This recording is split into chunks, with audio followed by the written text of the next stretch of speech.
El aire del salón de eventos Mirador vibraba, cargado con el perfume denso de las lilas y el murmullo de 200 invitados. Eran las 9 de la noche. La música clásica se detuvo abruptamente, dejando un silencio expectante mientras mi nuevo yerno, Mateo, se ponía de pie.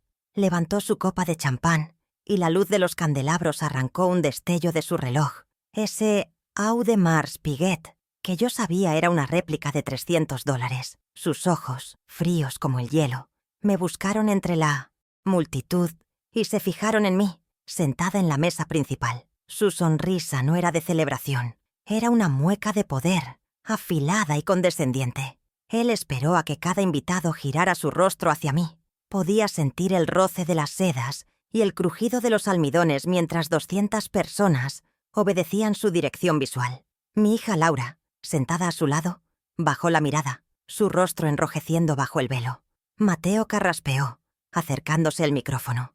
«Un brindis», comenzó, su voz resonando con una falsa calidez que no llegaba a sus ojos. Yo mantuve mi postura, mis manos tranquilamente cruzadas sobre el regazo, sintiendo el lino áspero pero digno de mi vestido. Sabía que este momento llegaría. Él era demasiado arrogante para resistirse a un gesto de dominación pública. «Un brindis por las nuevas familias», continuó, haciendo una pausa dramática. «Aunque algunos, como mi suegra, no respeten este día». El silencio se volvió pesado, casi irrespirable. Pude oír el tintineo de un cubierto nervioso contra un plato. Digo, «¿Blanco, Elena? ¿En serio querías arruinar la boda de tu propia hija?» La humillación fue instantánea y colectiva. Las miradas dejaron de ser curiosas y se volvieron acusadoras. Sentí el calor subir por mi cuello, pero mi rostro permaneció sereno.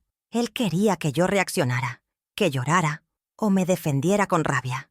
Quería que la viuda de 68 años pareciera senil, patética, fuera de lugar. Mi hija Laura se encogió.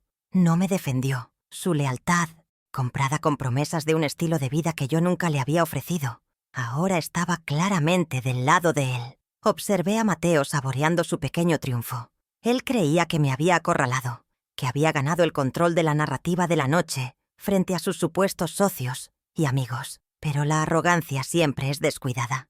Él confundía mi silencio con debilidad y mi edad con ignorancia.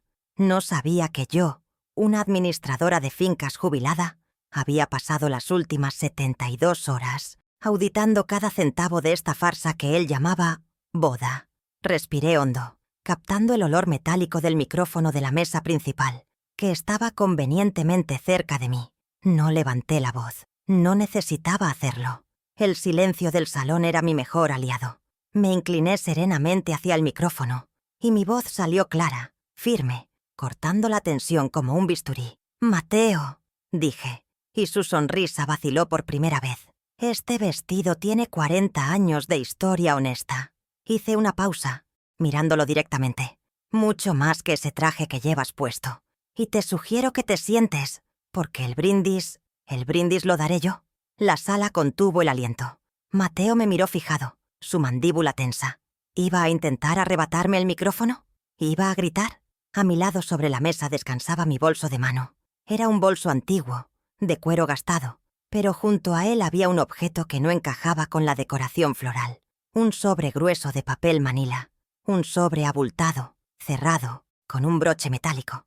La cámara de video que Mateo había contratado, irónicamente, captó el primer plano de la etiqueta que yo misma había impreso esa tarde. «Contabilidad final. Boda Robles». Mateo vio el sobre. Sus ojos se entrecerraron. Aún no entendía la magnitud de su error, pero la confianza absoluta que tenía hace 30 segundos se había evaporado. Vio el sobre y luego me vio a mí, la mujer que él había descartado como irrelevante. El pánico es un olor sutil, pero para alguien que ha lidiado con deudores y estafadores durante 40 años, era inconfundible. Él pensó que la humillación era el plato principal de la noche. Pobre hombre. Él ni siquiera sabía que era parte del menú. Los invitados estaban paralizados. Esto ya no era un brindis incómodo. Era un enfrentamiento. Mi hija Laura levantó la vista, sus ojos llenos de miedo, mirándome como si fuera una extraña. Quizás lo era. Quizás la madre que había sacrificado todo por ella Finalmente había desaparecido, reemplazada por la administradora que había venido a cobrar las cuentas. El silencio se prolongaba y yo dejé que se asentara. Dejé que sintieran el cambio de poder antes de que pudiera explicarse. El escenario estaba listo, la audiencia estaba cautiva y yo tenía todas mis pruebas en orden. Este vestido blanco, 40 años. Lo usé cuando me casé con el padre de Laura, un hombre bueno que murió demasiado pronto, dejándome sola con una hipoteca y una niña de 12 años. Me dejó la casa, sí, pero nada más. La gente ve estos 250 metros cuadrados y asume una vida de privilegios. No tienen idea. No saben de las noches en vela, de la calculadora como mi única compañera.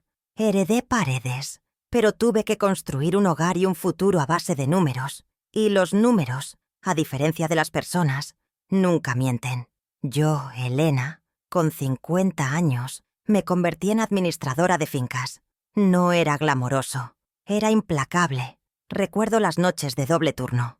Llegaba a casa a las 7 de la tarde, preparaba la cena para Laura, revisaba sus deberes y cuando ella finalmente se dormía, yo volvía al comedor. Desplegaba los libros de contabilidad de 3 condominios diferentes bajo la luz amarillenta de la lámpara de escritorio.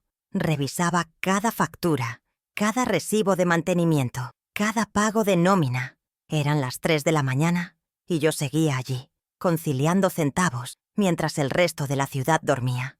Lo hacía para pagar la hipoteca de esta casa, para asegurar que Laura tuviera un techo que nadie pudiera arrebatarle.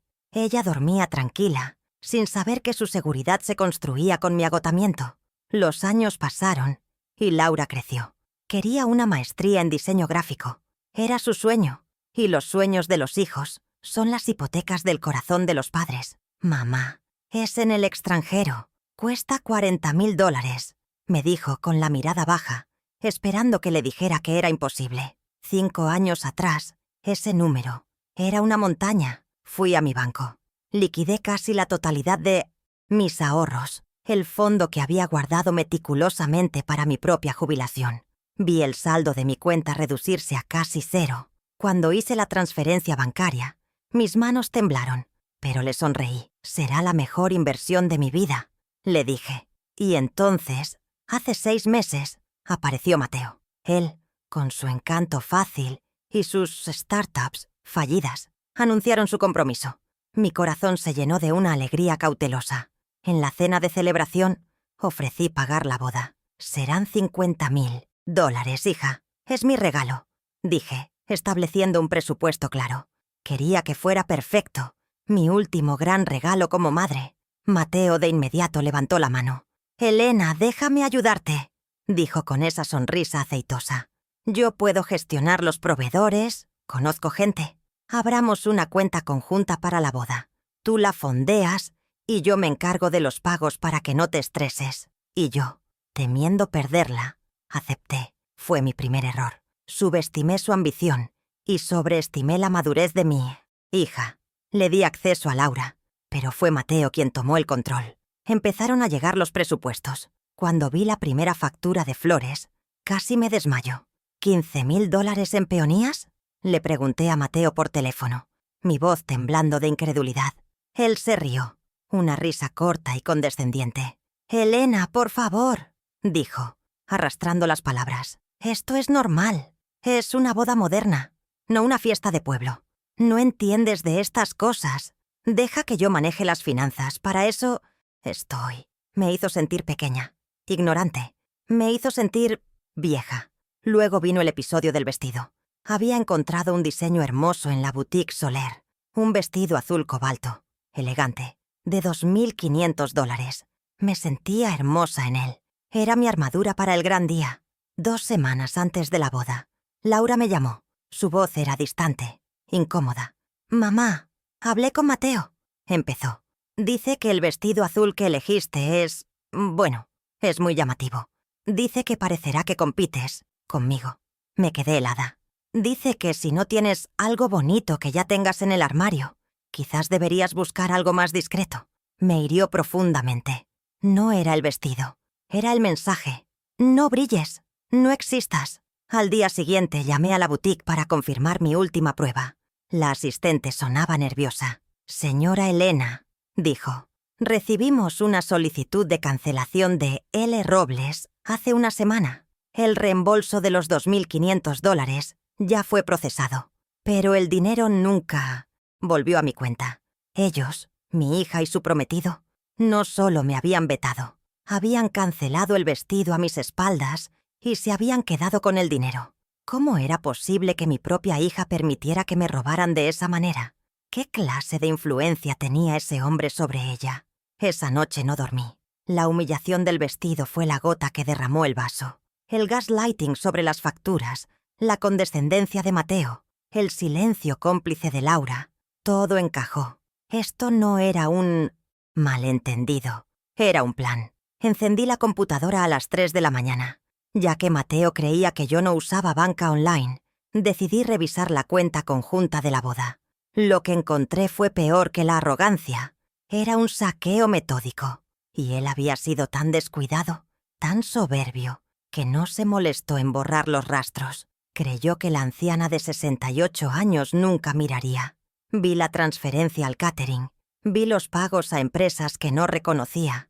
Vi el patrón. Mi regalo de $50.000 se estaba desvaneciendo, pero el verdadero terror aún no había llegado. La humillación del vestido me había dolido, pero lo que estaba a punto de descubrir no solo amenazaba mi dignidad, amenazaba mi hogar, amenazaba los cimientos mismos de la vida que había construido con mis manos, y pensar que todo comenzó porque querían que usara algo bonito que ya tuviera en el armario. Decidí en ese momento que, efectivamente, usaría algo que ya tenía, algo con historia, algo que Mateo no podría entender. Subí al ático esa misma noche, abrí el viejo baúl de cedro y saqué el vestido de novia de 1985. El lino estaba perfectamente conservado, olía a naftalina y a recuerdos honestos. Este sería mi vestido. No sería una señal de derrota o de escasez, como ellos querían. Sería mi uniforme, sería la mortaja de sus mentiras. Mi hija Laura, de 32 años, diseñadora gráfica, siempre fue débil, fácil de manipular, siempre avergonzada de lo que ella llamaba mi mentalidad de escasez. Esa mentalidad que pagó su maestría de $40.000. Esa mentalidad que ahora ella despreciaba, mientras permitía que su prometido me robara. Ella no entendía que la escasez te enseña a contar, y yo era experta en auditorías. Iba a auditar cada segundo de sus vidas. Mateo, con sus 35 años y su aire de emprendedor. ¿Su motivación? Asegurar mi patrimonio, el cual él creía ilimitado. Creyó que se casaba con una heredera rica, no con una trabajadora meticulosa. Su debilidad era su arrogancia, su necesidad de aparentar un estatus que no poseía, como ese reloj falso que brillaba en su muñeca. Subestimó mi inteligencia. Subestimó mi capacidad para seguir el rastro del dinero. Y ese rastro me estaba llevando a un lugar mucho más oscuro que un simple desvío de fondos de boda. Esa misma noche, a las 3 de la madrugada, me senté en mi escritorio. La casa estaba en silencio, un silencio que solía traerme paz, pero que ahora se sentía cómplice. Abrí mi laptop, la pantalla iluminó, mi rostro, y yo, que había conciliado cuentas por 40 años, me dispuse a auditar mi propia generosidad. Entré al portal de la cuenta conjunta de la boda. Mateo era descuidado. Creyó que yo era una anciana analfabeta digital. Dejó todas las transacciones visibles, un monumento a su arrogancia. Empecé por el gasto más grande, el catering. Tenía la factura original en PDF que me habían enviado hacía semanas, $25.000 USD. Abrí el extracto bancario online. Mis ojos buscaron la línea de pago correspondiente. Allí estaba. Transferencia enviada. Catering Mirador. Pero la cifra no coincidía. Mi respiración se detuvo. En la pantalla de mi banca en línea, el número era claro. 40.000 soy USD. Actualicé la página, pensando que era un error, un fallo del sistema. Pero no.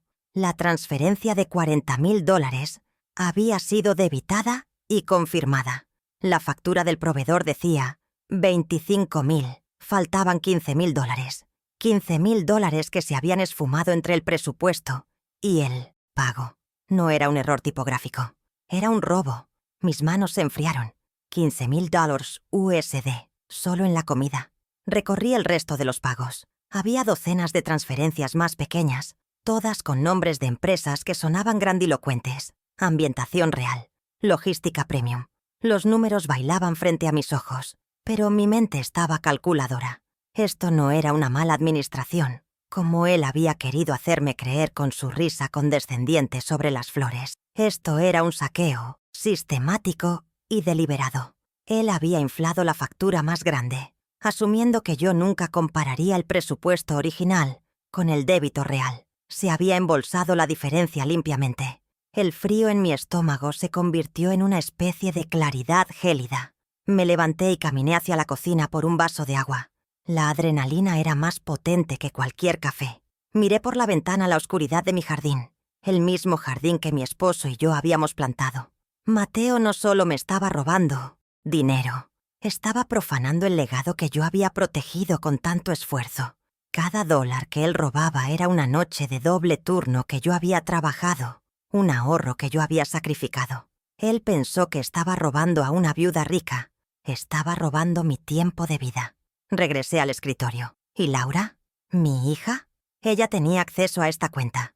¿Era cómplice? ¿O era, como yo, una víctima de su manipulación? ¿Era tan débil que había permitido esto? Esta pregunta dolía más que los $15,000. Dejé el extracto del catering abierto en la pantalla, el cursor parpadeando sobre la discrepancia. Sabía que esto era solo el comienzo. Si fue tan descarado con la factura más grande, ¿qué más encontraría?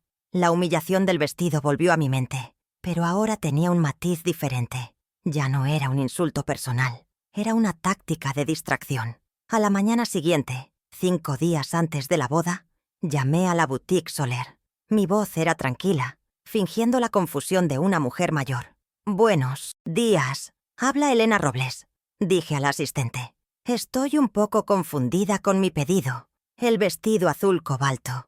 Creo que perdí mi recibo de cancelación. ¿Sería tan amable de imprimirme una copia del correo electrónico de confirmación?»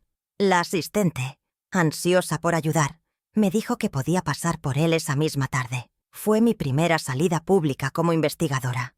Entré a la tienda, con otras clientas mirando los trajes de fiesta, y yo solo estaba allí para recoger la prueba de la traición de mi hija. Me entregaron un sobre blanco. Caminé hasta mi auto antes de abrirlo. No quería que vieran mi reacción.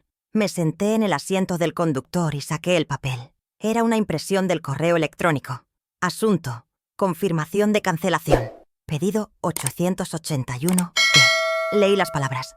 Estimada L. Robles, tal como lo solicitó, su pedido del vestido de $2,500 USD ha sido cancelado. Y entonces vi la línea que detuvo mi corazón. El reembolso completo ha sido procesado exitosamente a la tarjeta de crédito terminada en 4567.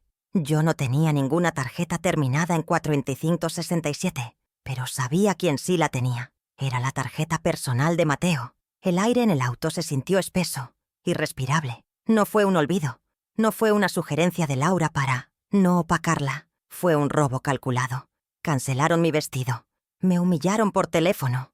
Y luego desviaron mi dinero, los $2,500 de mi reembolso, directamente a la cuenta de Mateo. Se habían robado el dinero de mi vestido. La mezquindad del acto era asombrosa. Robar $15,000 era un fraude. Robar $2,500 del vestido de tu suegra después de decirle que era muy llamativo era una crueldad personal, una firma. Querían que me sintiera pobre, vieja y silenciada. Guardé el correo impreso en mi bolso. Esta prueba era diferente. No era un número en una pantalla. Era un papel físico. Un papel que conectaba la humillación emocional directamente con el fraude financiero. Ya no había lugar a dudas sobre la participación de Laura. La cancelación provenía de L. Robles. Mi propia hija había usado su nombre, su acceso, para facilitarle el robo a su prometido. El dolor fue agudo, pero breve. La administradora en mí tomó el control. El dolor es un lujo. La evidencia es un arma. Con esta certeza regresé a casa. Sabía que tenía que revisar todo. Si eran capaces de esta mezquindad, ¿cuál era el objetivo final? ¿Solo los $50,000 de la boda?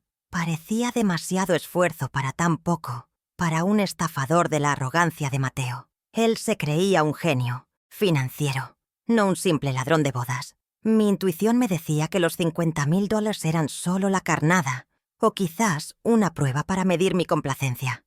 ¿Qué más había hecho con el acceso que Laura le dio a nuestras vidas? 4 días antes de la boda, fui a revisar mi buzón. Estaba al final del camino de entrada, un buzón de hierro forjado que mi esposo instaló. Entre las facturas habituales y la correspondencia del vecindario, había un sobre que no me correspondía, o eso creí al principio.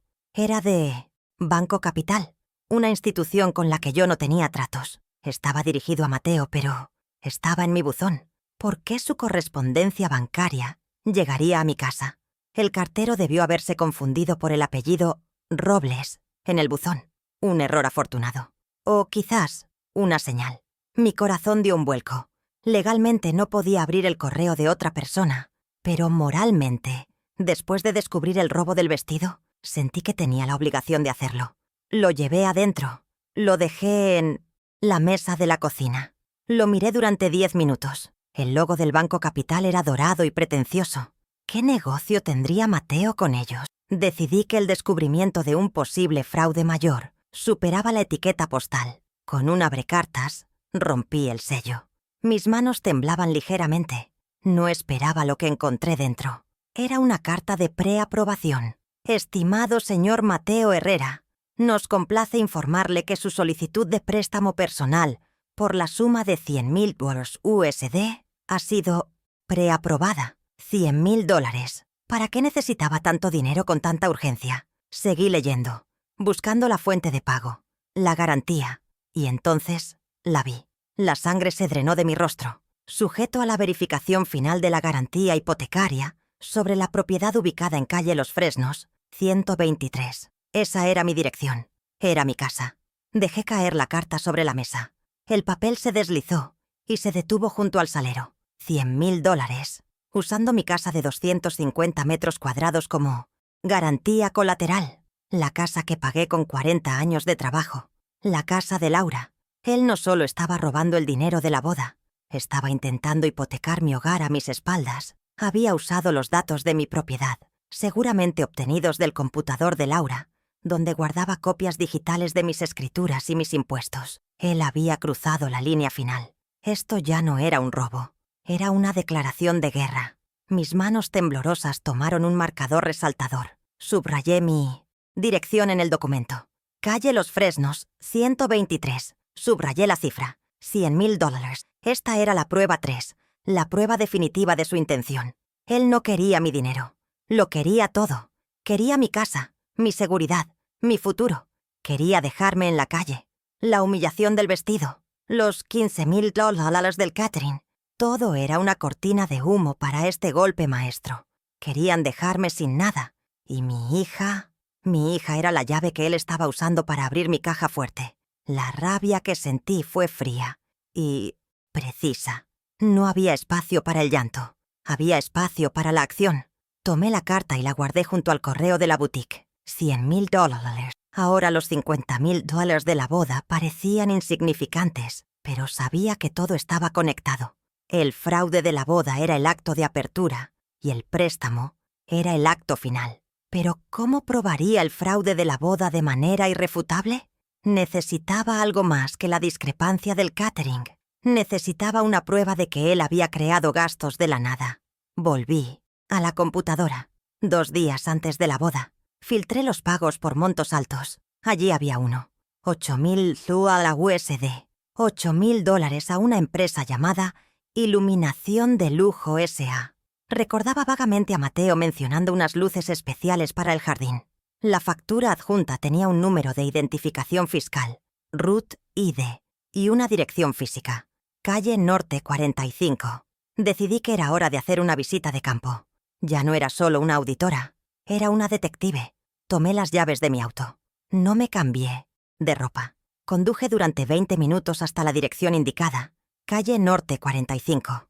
La zona era industrial, deteriorada. Mi GPS me indicó que había llegado. Bajé la velocidad, buscando el número. No había ninguna Iluminación de Lujo S.A. No había ninguna oficina elegante.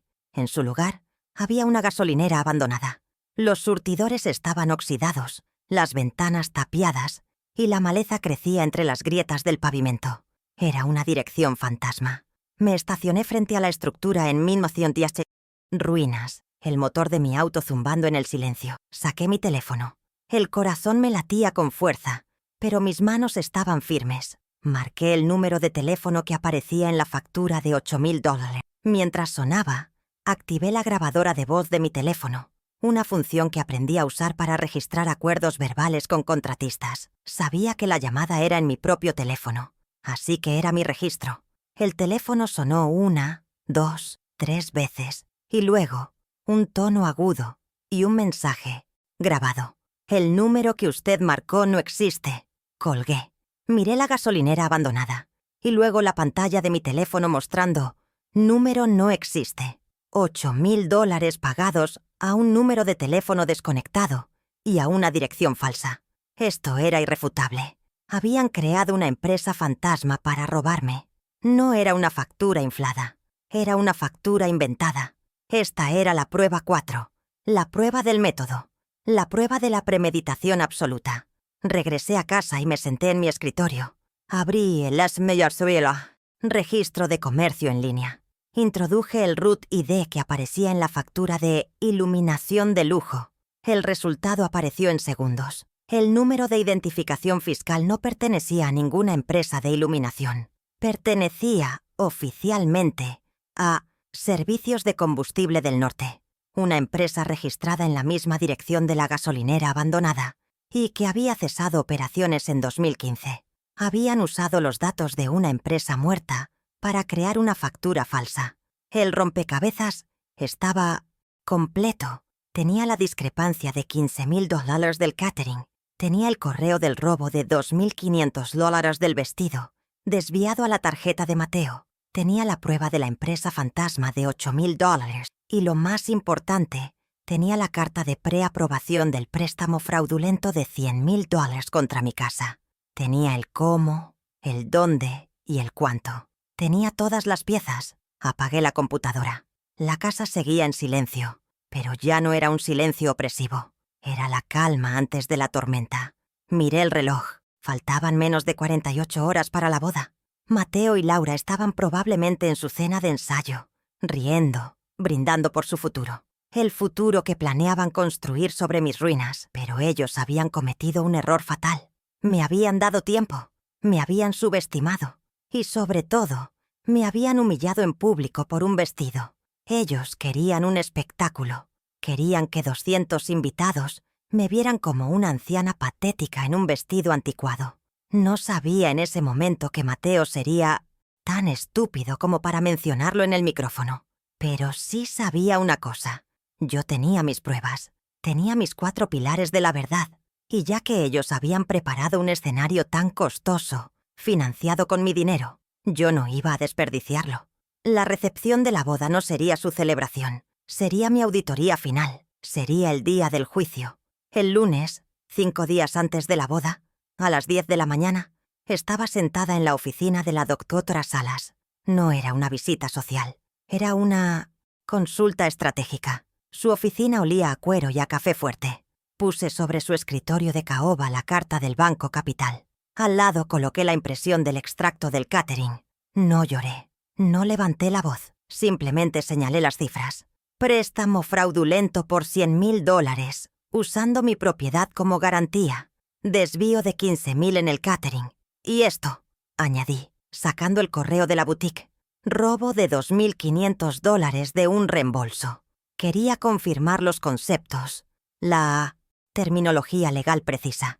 La doctora Salas leyó los documentos con una eficiencia gélida. Sus gafas de lectura se posaban en la punta de su nariz. «Elena», dijo mirándome por encima del armazón, «lo que tienes aquí es, en orden, intento de fraude hipotecario agravado, administración fraudulenta y hurto simple». Asentí. Las palabras eran importantes. «Uso indebido de confianza», añadió ella. «Robo de identidad». Le pregunté cuáles eran mis opciones inmediatas. Hablamos de denuncias, de medidas cautelares. Salí de su oficina con la validación legal que necesitaba. La ley era mi respaldo, pero el método sería mío. La justicia de los tribunales es lenta. Yo necesitaba una contención inmediata. Ese mismo lunes, a las 2 de la tarde, regresé a mi estudio. Mi primer movimiento era defensivo. Tenía que detener la hemorragia. Tomé el teléfono y llamé a mi banco, aquel donde residía la hipoteca original de mi casa. Utilicé mi voz más serena, la que usaba cuando negociaba con contratistas problemáticos. Buenos días. Hablo Elena Robles. Necesito reportar una actividad fraudulenta grave e inmediata contra mi propiedad. El agente al otro lado de la línea, acostumbrado a consultas de saldo, cambió su tono inmediatamente. Le expliqué sin emoción que un tercero había intentado solicitar un préstamo de $100,000 en otra institución usando mi casa como garantía. Solicité un congelamiento total e inmediato sobre cualquier tipo de gravamen o consulta contra mi propiedad.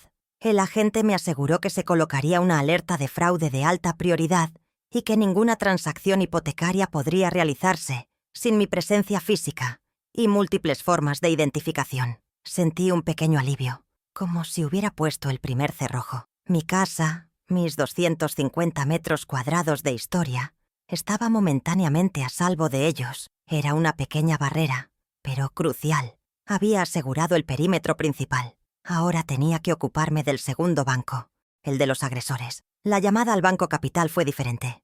Yo no era la clienta, era la víctima. Estoy llamando para reportar una solicitud de préstamo fraudulenta, número 764B, dije, leyendo la carta de preaprobación. La solicitud está a nombre de Mateo Herrera, pero la garantía que él está ofreciendo, calle Los Fresnos 123, es mi propiedad. Yo no he autorizado esto.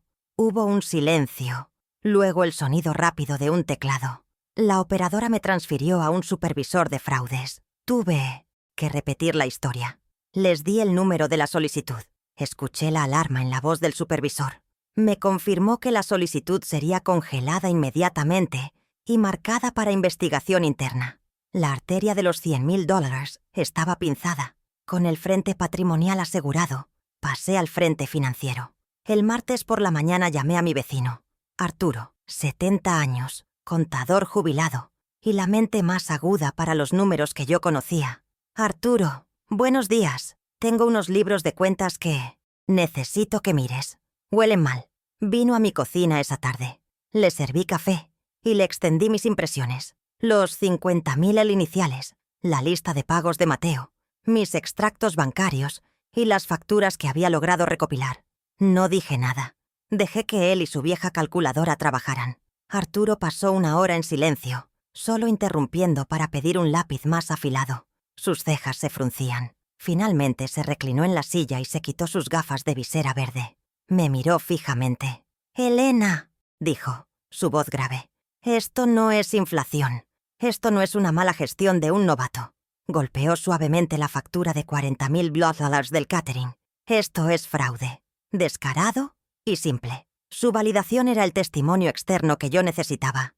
No estaba loca, no estaba siendo paranoica, estaba siendo robada.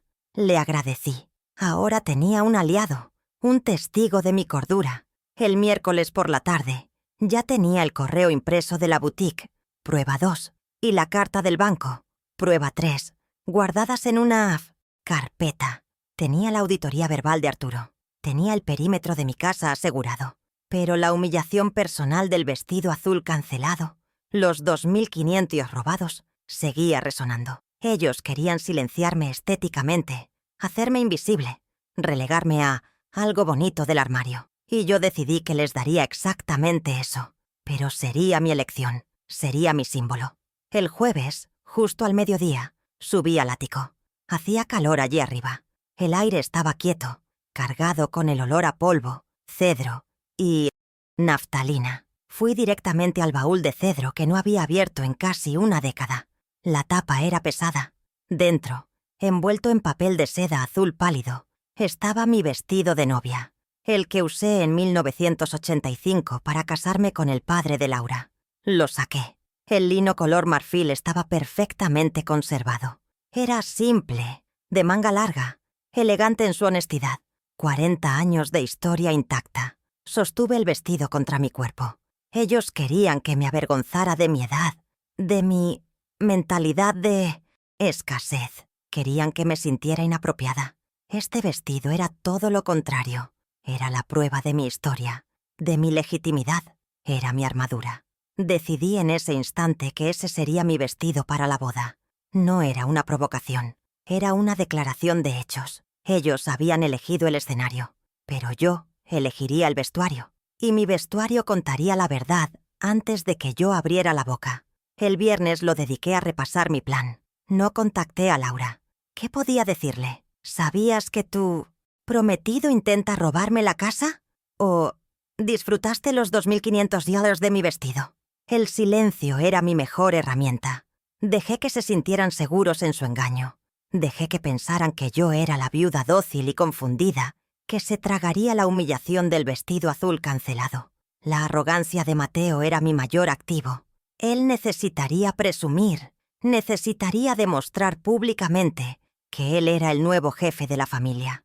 Yo contaba con eso. El sábado, el día de la boda, llegó con una calma inquietante. Mientras Laura estaba en la peluquería, yo estaba en mi estudio. Eran las 5 de la tarde.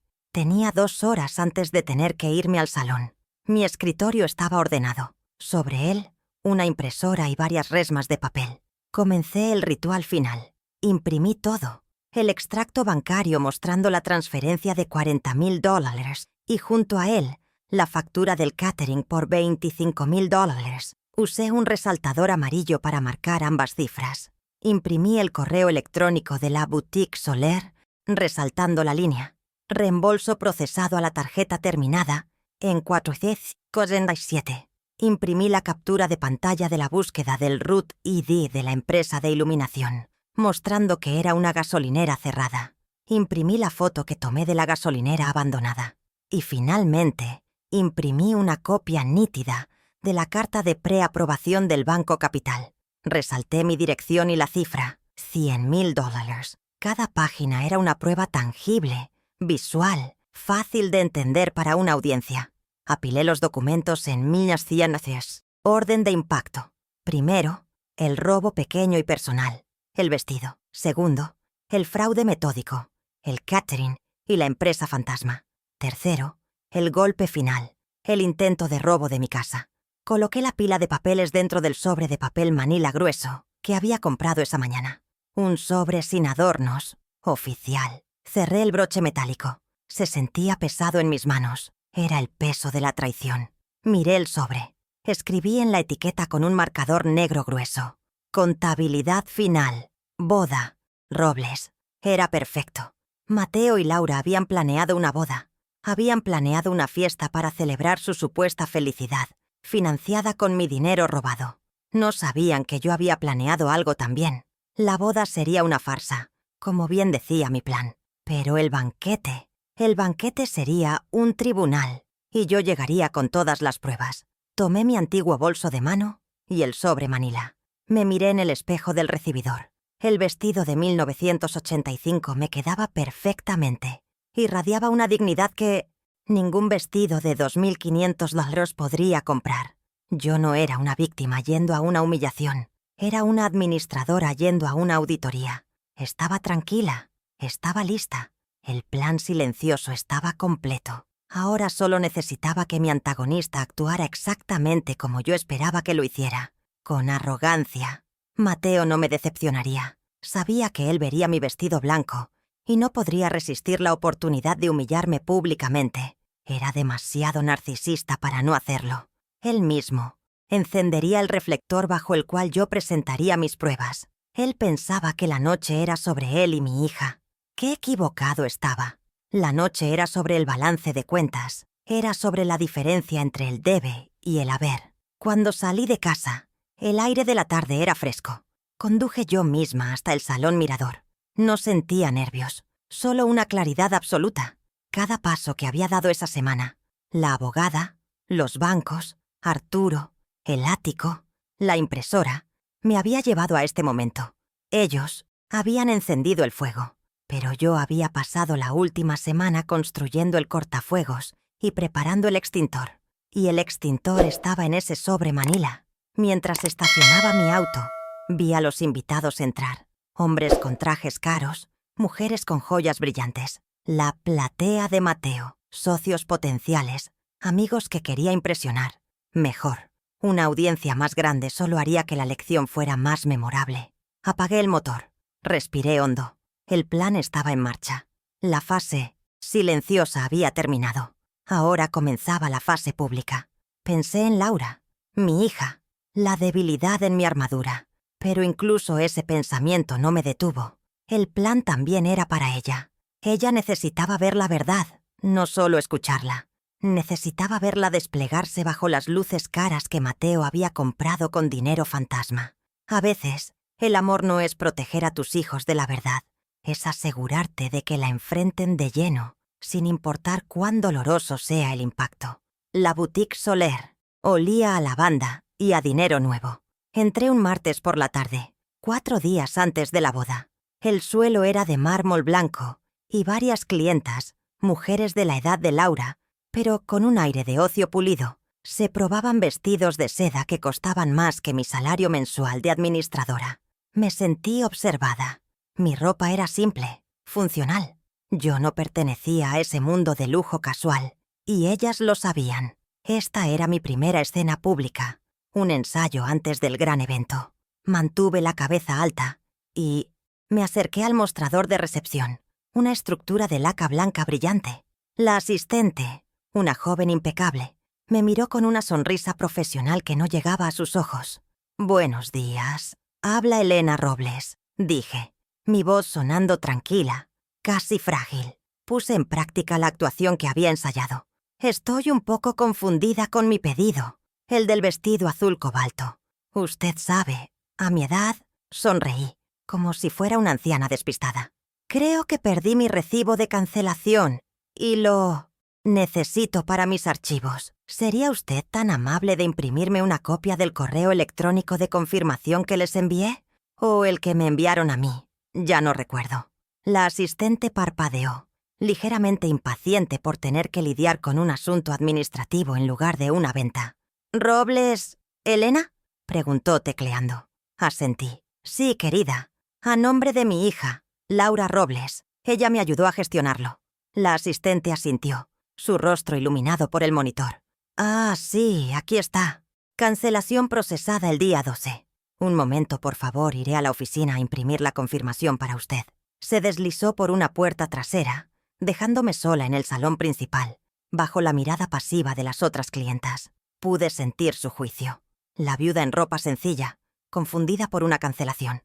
Dejé que me miraran. Dejé que me subestimaran. Ese era mi escudo. Mi corazón, sin embargo, latía con fuerza contra mis costillas. ¿Y si no me lo daban? ¿Y si llamaban a Laura? El tiempo se estiró. Cada segundo era una pequeña agonía. Oí la risa de una de las clientas probándose un vestido rojo. Mi mundo se había reducido a ese mostrador, a la espera de un simple pedazo de papel. Esta era la primera prueba tangible, la que conectaba la humillación personal con el fraude. La asistente regresó. Llevaba un solo sobre blanco, con el logo de la boutique grabado en relieve. «Aquí tiene, señora Robles, la confirmación del reembolso». Me entregó el sobre. El papel era grueso, caro. Mi mano estaba perfectamente firme cuando lo tomé.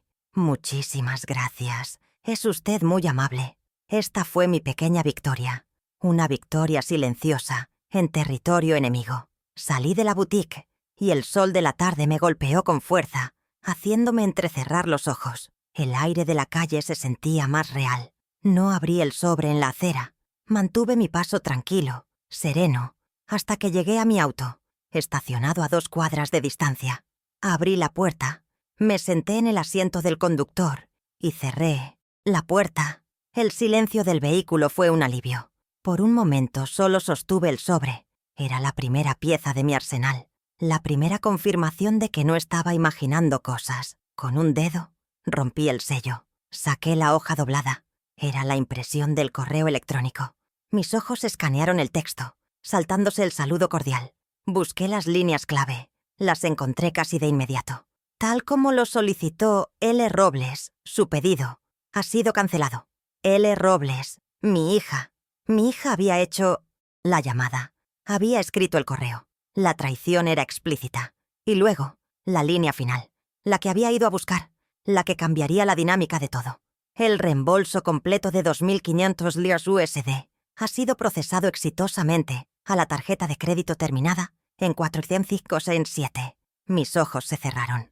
Yo no tenía ninguna tarjeta terminada en 4567. Ese número de tarjeta no era mío, ni de Laura. Lo había visto una vez, de reojo, cuando Mateo pagó una cena, sacándola con orgullo de su billetera. Era la tarjeta personal de Mateo.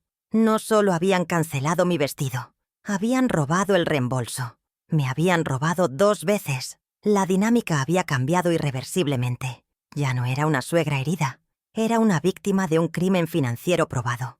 Esta victoria no resolvía el gran esquema. No detenía el préstamo de $100.000, ni recuperaba los $15.000 del catering. Pero era la piedra angular, era la prueba de su método, de su desprecio y de su mezquindad. Era la prueba irrefutable de la complicidad de mi hija.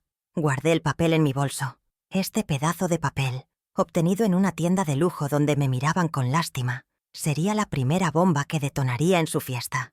La tensión hacia el gran confronto se apretó en mi pecho, no como ansiedad, sino como un resorte de acero enrollándose, listo para saltar. Me levanté, no de forma abrupta, sino con una calma deliberada que atrajo todas las miradas. El salón seguía sumido en el silencio tenso que Mateo había creado. Él todavía sonreía, esperando mi colapso. Mi hija Laura me miraba con una súplica silenciosa, pidiéndome que no empeorara su humillación. Tomé el micrófono de la mesa principal. Su peso metálico se sentía familiar, reconfortante. Me acerqué a él. El leve sonido de mi respiración fue lo único que se escuchó. «Gracias, Mateo», dije, mi voz serena resonando con una claridad perfecta en los altavoces de alta fidelidad. «Tu preocupación por mi atuendo es conmovedora. Y ya que estamos hablando de lo que es apropiado», continué, girando ligeramente mi cuerpo para dirigirme no solo a él, sino a los 200 invitados. «Y de arruinar cosas, hablemos de números. Parece que la administración, Mateo, no es realmente tu fuerte». Su sonrisa desapareció, reemplazada por una confusión instantánea. Tomé el sobre de papel manila, el que llevaba la etiqueta «Contabilidad final, Boda Robles». Lo sostuve a la altura de mi pecho. El objeto pista, ahora convertido en el arma principal. Pude ver a los socios de Mateo en 1500, la mesa del frente, hombres con trajes caros, frunciendo el ceño, intrigados. Esto no era parte del espectáculo que esperaban. «Esta boda, este hermoso evento», dije, haciendo un gesto hacia las flores de $15.000 que él había aprobado. «Tuvo un presupuesto de $50.000, un regalo que yo, la mujer del vestido honesto, pagué en su totalidad». Saqué la primera pila de papeles del sobre. Eran mis extractos bancarios. Sin embargo, las facturas reales de los proveedores, las que he auditado personalmente en los últimos 5 días, suman exactamente $32.000. Un murmullo recorrió la sala. La gente empezó a hacer cálculos mentales. Mateo se puso de pie abruptamente, su silla raspando el suelo. «Elena, ya basta. ¿Qué estás haciendo?» Ignoré su interrupción. Levanté el extracto bancario y la factura del catering, uno al lado del otro. El resaltador amarillo brillaba bajo las luces del salón. «Tomemos el catering, por ejemplo. Una factura muy profesional por $25.000. Mostré el papel. «Pero aquí, en el extracto de la cuenta de la boda, hay una transferencia a esa misma empresa por $40.000. Dejé que el número flotara en el aire. $15.000 de diferencia. Faltan $15.000, Mateo. ¿Quizás se perdieron en el camino a la cocina?» La acusación era inequívoca. El hielo en mi voz contrastaba con el sudor que comenzaba a brillar en la frente de Mateo. «Y luego», continué, mientras él avanzaba hacia mí, «está el asunto de mi vestido. El vestido azul cobalto de $2.500 que tú». Y aquí miré directamente a mi hija Laura. «Cancelaste». Laura se estremeció como si la hubiera golpeado. «Pero lo curioso del reembolso», saqué el correo impreso de la boutique Soler, «es que esos $2.500 nunca regresaron a mi cuenta. fueron reembolsados, como muestra esta prueba, a una tarjeta de crédito terminada en 4567. Hice una pausa y miré a Mateo. «Tu tarjeta personal, si no me equivoco». Mateo se abalanzó. Intentó arrebatarme el micrófono. «¡Estás senil!», gritó, su voz aguda por el pánico. «Bebió demasiado. Está inventando todo esto para arruinar nuestra noche».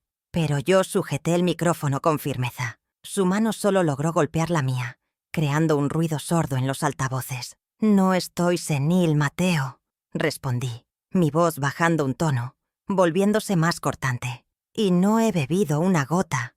Los invitados lo miraban ahora con una mezcla de lástima y desdén. Él, que se exaltaba, estaba perdiendo. Los socios de la mesa principal se reclinaron, observando el colapso de su emprendedor. Mi calma era mi escudo y mi arma. «No estoy inventando nada», dije mientras él retrocedía, derrotado por mi negativa a ceder el micrófono. Saqué la siguiente prueba. «Por ejemplo, esta factura de $8.000 por Iluminación de Lujo S.A. Levanté la factura. «Pagué por ella. Pagué por las luces bajo las que estás sudando ahora mismo». Mateo palideció. «¿Pero saben qué es lo curioso de iluminación de lujo?». Decidí llamar al número de la factura. Saqué mi teléfono móvil. No necesitaba reproducir la grabación. La narración era suficiente. El número no existe. Está desconectado. La sala estaba en silencio absoluto. Podía oír la respiración de la gente. Así que conduje hasta la dirección. Continué, mi voz pedagógica, como si explicara una auditoría a un cliente. «Calle Norte 45. Esperaba encontrar una oficina elegante. Encontré una gasolinera abandonada». El impacto de esta revelación fue visible. La gente se miraba con incredulidad. «Investigué el número de identificación fiscal de la factura. Pertenece a una empresa cerrada en 2015. Creaste una empresa fantasma, Mateo, para robarme $8.000. Mi hija Laura finalmente rompió el silencio. Soltó un sollozo ahogado, cubriéndose el rostro con las manos. 15.000 del catering, 2.500 de mi vestido, 8.000 de una gasolinera. Eso suma $25.500. Un robo considerable», reflexioné en voz alta. Mateo estaba paralizado. Su rostro era una máscara de furia y terror. Sus padres, sentados en la mesa 2, me miraban horrorizados. Habían criado a un ladrón, y ahora todo el mundo lo sabía. Pero robar el dinero de la boda no fue suficiente, ¿verdad? Eso era solo el capital inicial. La palabra capital fue mi transición. Me moví hacia la última prueba, la más pesada. Saqué la carta del Banco Capital, el sobre oficial, el logo dorado. Esto llegó a mi buzón por error hace 4 días. La sostuve en alto. Es del Banco Capital. Una carta de preaprobación de un préstamo. Un préstamo muy grande. Los ojos de Mateo se abrieron de par en par. El pánico se convirtió en terror puro. Él sabía exactamente qué era esa carta. Sabía que su golpe maestro estaba a punto de ser expuesto. «No para mí, claro. Para ti, Mateo». «¿Qué es esto, Mateo?», le pregunté, aunque yo tenía todas las respuestas. «Una solicitud de préstamo. Personal por $100.000. El número resonó como un disparo en el salón. $100.000. Los invitados jadearon. «¿Y cuál era la garantía? ¿Qué ibas a usar para respaldar tu nueva vida de lujos?». Desdoblé la carta lentamente, metódicamente, y leí la línea que había subrayado en amarillo. «Garantía hipotecaria sobre la propiedad en calle Los Fresnos, 123». Hice una pausa larga, permitiendo que la dirección se asentara. «Esa es mi casa. Intentaste robarme mi casa». El silencio que siguió fue absoluto. No fue un silencio de shock, fue un silencio de juicio. 200 personas, sus socios, sus amigos, los padres de ambos, todos me miraban a mí. La mujer de 68 años en su vestido de novia de 1985, y luego lo miraban a él, el joven emprendedor de 35 años atrapado en su fraude. Él no solo era un ladrón, era un depredador. Había intentado dejar a la madre de su esposa en la calle. La humillación moral era completa, total y devastadora. Mateo retrocedió un 1.800 paso, tropezando ligeramente. Mi hija Laura levantó el rostro. sus ojos hinchados y rojos, su maquillaje arruinado. Me miró, no con ira, sino con una comprensión devastadora. Vio al hombre con el que se había casado por lo que realmente era. Él me dijo que era una inversión, susurró, pero nadie la escuchó excepto yo. Sacudí la cabeza lentamente. La debilidad tiene un precio, y ella estaba a punto de pagarlo. Ahora era el momento de las consecuencias. El juicio había terminado. Era hora de la sentencia. Así que, hablemos de cómo termina esta fiesta, dije, mi voz aún serena, pero ahora con el peso de la autoridad absoluta. Primero, la consecuencia financiera. Miré a Mateo, que parecía haber envejecido 10 años en 10 minutos. El regalo de la boda de $50,000 queda, por supuesto, anulado. A partir de este momento, esos $50,000, cada centavo que fondeé en esa cuenta, se convierten en una deuda formal, legalmente documentada, que ustedes dos me deben. Segundo, la consecuencia patrimonial, continué, mientras Mateo abría la boca pero no emitía ningún sonido. Esa luna de miel de $18,000 a Asia, que vi convenientemente cargada a una extensión de mi tarjeta de crédito personal, que Laura nunca debió compartir, ya está cancelada. Llamé al banco justo antes de salir de casa. Y el auto deportivo, el BMW Z4 que alquilaste para impresionar a tus amigos en la entrada, señalé al valet en la puerta. La agencia de Mion Suena Alquiler será notificada mañana a primera hora para que lo recoja. Aquí, supongo que tendrás que tomar un taxi a casa. Y tercero, dije, levantando el sobre manila que ahora contenía todas las pruebas nuevamente. La consecuencia legal y doméstica. Sostuve el sobre en alto. Este sobre, con cada factura fraudulenta, cada extracto bancario, el correo del reembolso y la solicitud de préstamo del banco, va directo a la oficina de la Fiscalía el lunes por la mañana. Voy a presentar cargos por fraude, administración fraudulenta e intento de robo de identidad. La palabra Fiscalía colgaba en el aire, fría y final. Esto no era un drama familiar, era un caso criminal. Finalmente miré a mi hija. Laura estaba temblando. Su vestido de novia blanco ahora parecía un disfraz trágico. Mi voz se suavizó, pero no perdió su firmeza. Laura, dije, y todo el salón se inclinó para escuchar. Te di mi amor, mi confianza y mi dinero. ¿Y permitiste esto? Hice un gesto hacia Mateo. Así que ahora tienes una elección. Tienes exactamente hasta que la música de esta fiesta termine, digamos, 1 hora. Tienes 1 hora para decidir si te vas con él, con el hombre que intentó robarle la casa a tu madre, o si te quedas aquí y llamas a la policía conmigo. Dejé el micrófono sobre la mesa. El golpe sordo resonó. No esperé una respuesta. No necesitaba una. Me di la vuelta, con la espalda recta, sintiendo el lino de mi vestido de 1985 contra mi piel. Caminé entre las mesas, entre los invitados, congelados. Nadie se movió. Nadie habló. Eran estatuas en un museo de vergüenza.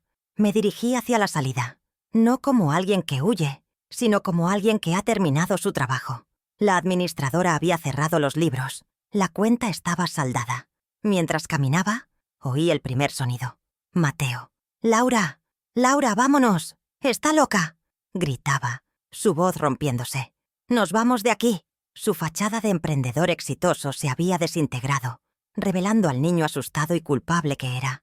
Yo no.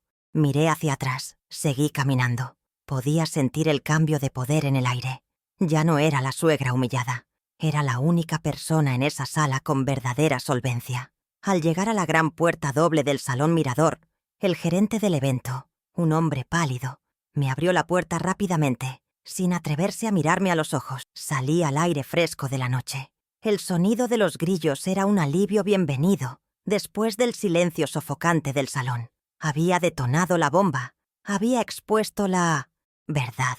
Había establecido las consecuencias. El caos que dejé atrás no era mi problema. Era el resultado natural de sus acciones. Me detuve un momento en la acera. La luna estaba llena. Había perdido $50,000. Había perdido quizás a mi hija, pero había salvado mi casa. Había salvado mis $100,000 y había recuperado algo que no tenía precio. mi dignidad. Había usado su escenario, su audiencia y su arrogancia para ejecutar una justicia precisa, financiera y pública. El brindis, después de todo, había sido mío. El costo de la fiesta había sido alto, pero la lección había sido invaluable. Respiré hondo el aire de la noche. El vestido de 40 años se sentía ligero, correcto. Había cumplido su propósito. Ahora solo quedaba esperar. Esperar a ver si mi hija elegiría al ladrón que amaba o a la madre a la que había traicionado. Pero, francamente, mientras esperaba mi auto, me di cuenta de que, por primera vez en mucho tiempo, la respuesta a esa pregunta ya no me destrozaba. No miré hacia atrás para ver si Laura me seguía. Sabía que la decisión era suya. La consecuencia de esa decisión también lo sería. Había puesto el límite. Había cerrado la cuenta. El epílogo de esta noche aún no estaba escrito, pero el clímax había sido decisivo, público e irrevocablemente mío. Había recuperado el control total, no solo de la fiesta, sino de mi vida. Laura no me siguió esa noche. No inmediatamente. La vi por última vez congelada junto a la mesa principal, su vestido blanco manchado por las lágrimas. Pero cuando la música se detuvo abruptamente, 15 minutos después de mi salida, y los invitados comenzaron a irse en un silencio avergonzado, ella tomó su decisión. Mateo, me dijeron después, huyó del salón por una salida de servicio en cuanto vio que sus socios ni siquiera lo miraban. Laura se quedó sola en medio de la farsa de $50,000. Tomó un taxi, no a su nuevo apartamento, sino a la casa de su infancia. La encontré en el porche cuando llegué, temblando, su velo arrugado en su mano como un pañuelo sucio. Los días siguientes fueron un borrón de procedimientos fríos. Tal como prometí, mi abogada presentó el sobre Manila en la fiscalía el lunes por la mañana. La investigación por fraude, robo de identidad e intento de fraude hipotecario se abrió formalmente. Los $18,000 de la luna de miel fueron reembolsados a mi tarjeta y el BMW Z4 fue devuelto, dejando un cargo considerable por cancelación que añadía la deuda de Mateo. Laura se instaló en el cuarto de huéspedes, la misma habitación donde había crecido, pero ahora se sentía como una extraña en su propio pasado. El silencio en la casa era denso, pesado, roto solo por mis llamadas a los bancos y abogados. Una semana después de la boda fallida, la encontré en la cocina, mirando por la ventana. Le serví una taza de café, negro, sin azúcar. Puse la taza sobre la mesa de madera donde había auditado su traición. Se sentó. Yo me senté frente a ella. Era la hora de establecer los nuevos términos de nuestra relación. Ya no como madre e hija, sino como acreedora y deudora. Laura, comencé, mi voz tranquila, sin rastro de ira, solo hechos. Te quedarás en el cuarto de huéspedes. Tienes 6 meses, no más, para encontrar tu propio lugar. Ella asintió sin mirarme, sus ojos fijos en el vapor que salía de la taza. Durante esos 6 meses, continué, pagarás alquiler, $700 al mes, que es el precio justo de mercado por la habitación y los servicios. No soy tu refugio gratuito. Levantó la vista. Sus ojos se abrieron con sorpresa. $700. El número era real, tangible. Conseguirás un trabajo. Tu maestría en diseño gráfico, la que pagué con $40,000, finalmente será puesta en uso. Le deslicé un cuaderno y un bolígrafo. Y empezarás a pagarme los $50,000. Los $50,000 que permitiste que Mateo robara de la cuenta de la boda. Haremos un plan de pago. Espero el primer abono en 30 días. Ella comenzó a llorar de nuevo. Un llanto, silencioso y cansado. Mamá, yo no sabía lo de la casa, te lo juro. La interrumpí levantando una mano. Tus juramentos ya no tienen valor para mí, Laura. Sabías del catering, sabías de las flores, y usaste tu nombre para cancelar mi vestido y dejar que él robara mi reembolso. Fuiste cómplice. Me incliné hacia adelante, asegurándome de que entendiera la regla final, la más importante. Y para que quede perfectamente claro, nunca más, nunca volverás a tener acceso a mis finanzas, ni a una cuenta bancaria, ni a una tarjeta, ni a una firma. Esa confianza se rompió para siempre. El trabajo de reconstruir mi vida comenzó sin ella. Mientras Laura enviaba currículums desde el cuarto de huéspedes, yo me ocupaba de sanar mis finanzas. La casa de 250 Firmerger se sentía más grande, pero también más ligera. Arturo, mi vecino contador, vino a cenar. Revisamos los documentos de la fiscalía. «Hiciste lo correcto, Elena», me dijo. Y esa validación de un hombre de números significó más para mí que cualquier disculpa. Empecé a reordenar mi estudio, archivando la boda Robles bajo fraude y abriendo una nueva carpeta para mis propias inversiones. El dinero que había recuperado de la luna de miel lo moví a un fondo de bajo riesgo. Pasaron 3 meses. La vida encontró un nuevo ritmo. Laura consiguió un trabajo en una pequeña agencia de diseño. Apenas nos veíamos. Ella salía temprano y volvía tarde. Pagó su primer mes de alquiler a tiempo. Luego el segundo. La tensión en la casa disminuyó, reemplazada por una coexistencia profesional y distante. Yo había vuelto a mis paseos por el jardín. La primavera estaba llegando, y los rosales que había descuidado durante el estrés de la boda necesitaban atención. Estaba podando unas hojas secas una tarde de sábado, sintiendo el sol en mi espalda, en paz. Fue entonces cuando mi teléfono vibró en el bolsillo de mi delantal. Lo saqué. Era una alerta de mi banco. No era una factura. No era una noticia sobre el caso de Mateo.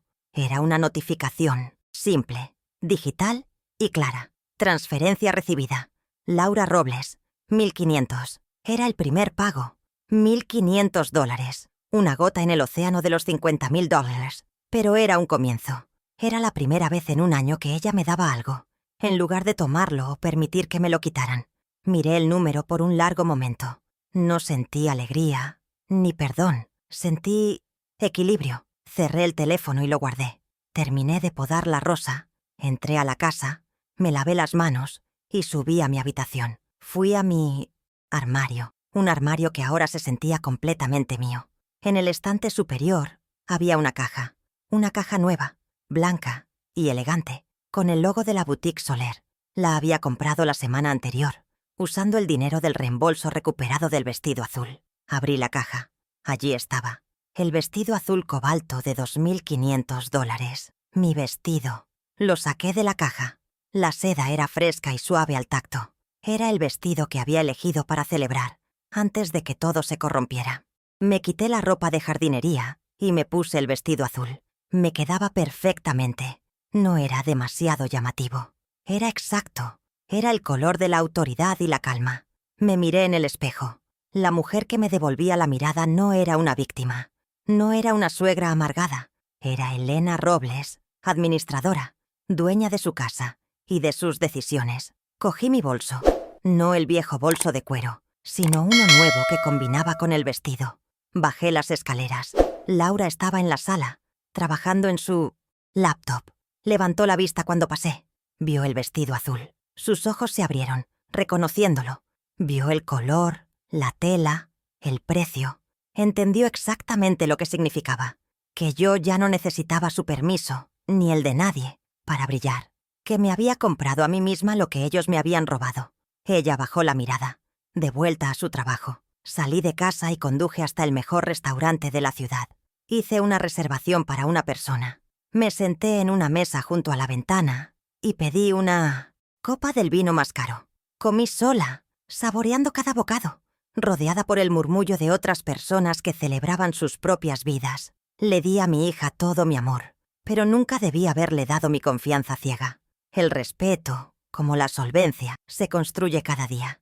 Y yo, esa noche, estaba pagando mi propia cuenta, con intereses.